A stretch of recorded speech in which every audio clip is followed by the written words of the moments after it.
7월 19일 토요일, 오늘 우리에게 주시는 하나님의 말씀은 에스겔 1장 15절로 28절까지의 말씀입니다. 제가 하나님의 말씀을 봉독하겠습니다.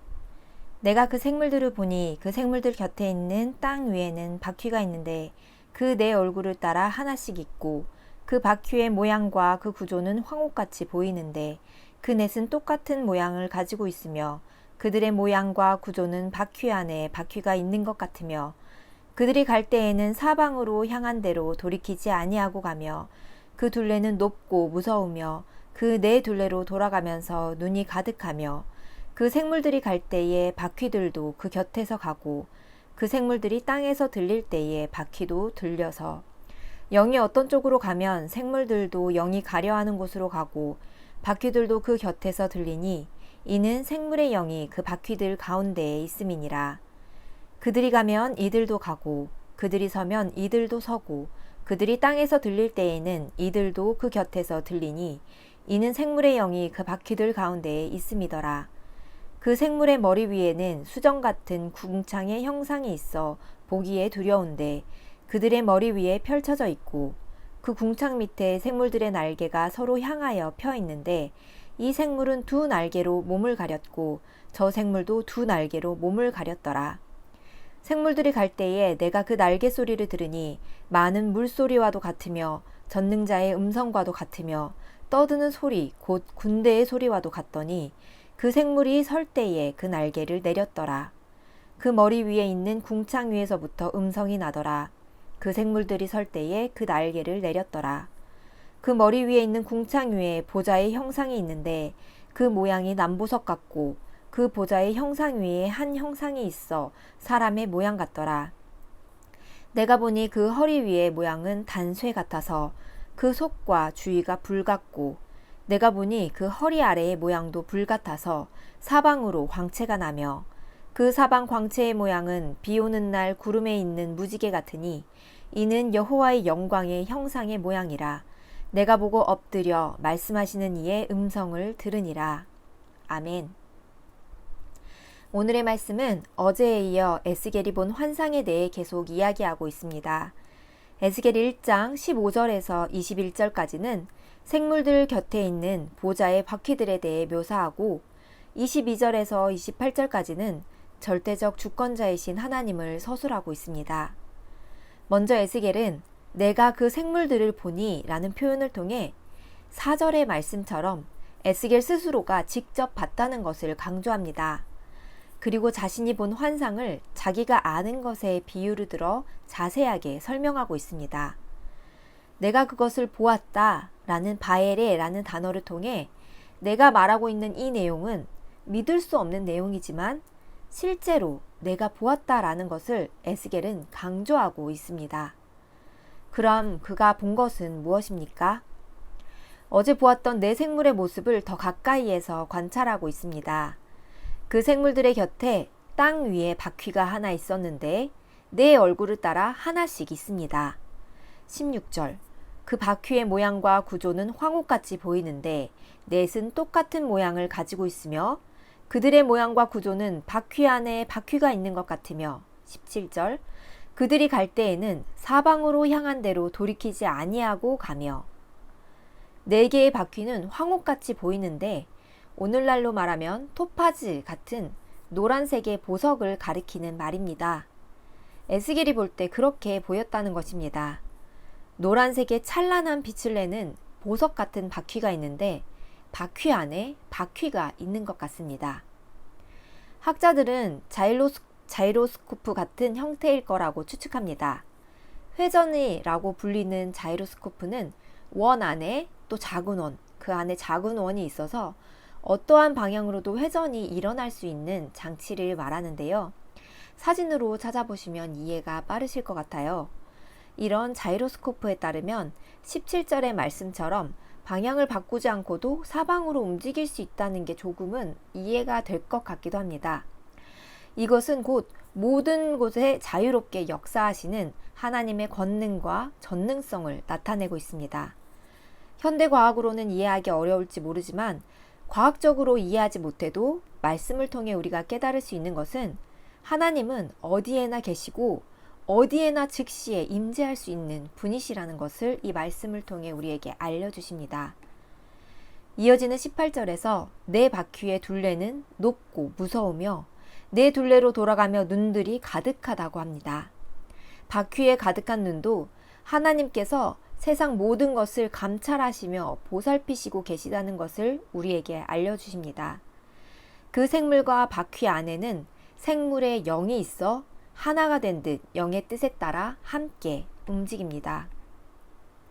22절부터는 궁창의 형상에 대한 묘사가 나옵니다. 궁창은 히브리어 라키아라는 말로 단단하고 평평한 판을 가리킵니다. 오늘 말씀에서는 하나님의 보좌를 바치는 단단하고 평평한 판을 설명하고 그 판은 마치 수정 같습니다.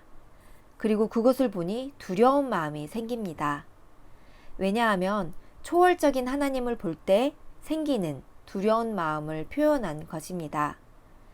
이사야 선지자도 이사야 6장에서 소명을 받을 때 거룩하신 하나님의 보좌를 보며 화로다 나여 망하게 되었도다 라고 말하죠. 거룩하신 하나님 앞에서 죄인된 자신의 모습이 드러날 때 큰 두려움을 느끼게 되는 것입니다. 그리고 그 궁창 밑에는 생물들이 펼친 날개가 서로 맞닿아 있습니다. 에스겔은 그 안에서 생물들의 날개 소리도 듣습니다. 마치 홍수의 물결 같은 소리, 전능하신 분의 음성과도 같고 군대의 함성 소리와도 같습니다. 생물들이 설 때에는 날개를 내리고 머리 위에 궁창에서는 음성이 들립니다. 그리고 그곳에 보좌의 형상이 있습니다. 생물의 환상만 보아도 경외심이 가득한데 그 위에 계신 하나님은 그보다 더 높은 분이십니다. 천지창조의 주관자이시고 하늘 보좌에 앉아 온 세상을 다스리시는 분이십니다. 하나님의 보좌는 남보석 곧 사파이어 같고 보좌의 형상 위에 사람의 모양 같은 형상이 있습니다. 그의 허리에는 달궈진 새와 같아서 그 속과 주위가 마치 불 같고 사방에 광채가 납니다. 그 허리 아래의 모양에도 사방에 광채가 나는데 비 오는 날 구름 속 무지개와 같습니다. 고대인들은 무지개를 신적 존재들이 전쟁 때 쓰는 활처럼 생각했습니다. 활에 번개를 걸어서 쏘는 거지요. 하지만 하나님께 무지개는 홍수 후에 우리에게 주셨던 무지개의 언약을 떠올리게 합니다. 우리에게 징벌을 내리시지 않으시는 권능의 하나님. 그 앞에 서 있는 에스겔은 이사야와 같이 엎드려져서 하나님의 음성을 듣습니다. 오늘 주시는 메시지입니다. 거룩하신 하나님, 나의 하나님. 하나님은 거룩하신 분이십니다. 초월적인 분이십니다. 온 세상 어디에든 매여 계시지 않으시고 자유로우신 분이시며 어디든지 가시는 분이십니다. 무엇이든 어디서든 보고 계시고 지금도 살아서 역사를 주관하시는 분이십니다. 환상 중에 있는 에스겔 선지자도 그런 하나님을 보니 두려운 마음이 생겼고 그 어느 누구라도 하나님 앞에 서면 영광의 빛에 압도되어 엎드릴 수밖에 없습니다. 하나님은 우리와 근본적으로 다른 존재이시기 때문입니다. 곧 거룩하신 하나님이십니다. 그 앞에 피조물인 우리는 겸손해질 수밖에 없습니다. 하나님의 것을 설명하려 해도 우리의 말과 글로 다 설명할 수 없고 우리의 지혜로 다 이해할 수도 없습니다. 그래서 에스겔 선지자도 자신이 본 것을 정확하게 설명하지 못하고 마치 무엇과 같다 이렇게 비유로 표현할 수밖에 없었습니다. 하나님 보좌를 떠받드는 생물들의 날개 소리도 많은 물소리 같고 군대의 함성 소리 같은데 그 앞에 인간은 얼마나 연약해 보입니까? 그런데 그렇기 때문에 우리에게 오신 예수님이 얼마나 크고 감사한 일인지 다시금 깨닫게 됩니다. 그 크고 거룩하신 하나님께서 우리를 사랑하셔서 이 땅에 주의 피조물들이 주의 거룩성을 닮아가게 하기 위해서 예수 그리스도를 보내주셨습니다. 온 세상의 죄를 다 지시고 죽으신 예수님, 부활하신 예수님, 그 안에서 우리는 주님의 생명을 얻었습니다. 그 거룩하신 하나님의 거룩을 닮아갈 수 있게 되었습니다. 레위기 19장의 말씀입니다. 너희는 거룩하라. 이는 나 여호와 너희 하나님이 거룩함이니라. 거룩하신 하나님이 나의 하나님 되어주셔서 예수님을 통해 우리를 거룩하게 하십니다. 그리고 생물들이 영의 인도함을 받아 하나인 듯 움직였던 것처럼 우리에게도 성령을 허락하셔서 하나님의 일을 감당하게 하십니다. 세상 앞에 우리가 두려워해야 할 것은 없습니다. 오직 한 분, 하나님이 이 모든 세상을 만드시고 주관하신 크고 거룩하신 하나님, 권능의 하나님, 거룩하신 하나님이심을 묵상합시다. 그 주님이 우리를 사랑하셔서 예수님을 보내주셨습니다. 그 주님이 우리를 사랑하셔서 성령의 인도함을 받게 하십니다. 사랑의 주님, 그 뜻 안에 오늘도 순종하며 나아갈 수 있도록 거룩한 주의 종으로 쓰임받을 수 있도록 이 시간 오늘 하루를 맡겨드리며 함께 기도합시다. 크고 거룩하신 나의 주 하나님, 우리의 지식과 지혜로는 주님을 다 이해할 수 없지만 주님께서 우리를 얼마나 사랑하시는지 그것만은 우리가 깨닫습니다. 우리가 주의 거룩성을 닮아가기 원하시는 주님의 말씀 따라 오늘도 성령의 인도하심 아래 주만 바라보며 주의 사랑을 드러내는 자녀로 살게 하옵소서. 거룩하신 하나님의 모습을 이 땅에 드러내는 빛과 소금과 같은 주의 성도들로 오늘을 살아내게 하옵소서. 사랑의 주 예수 그리스도의 이름으로 기도드립니다. 아멘.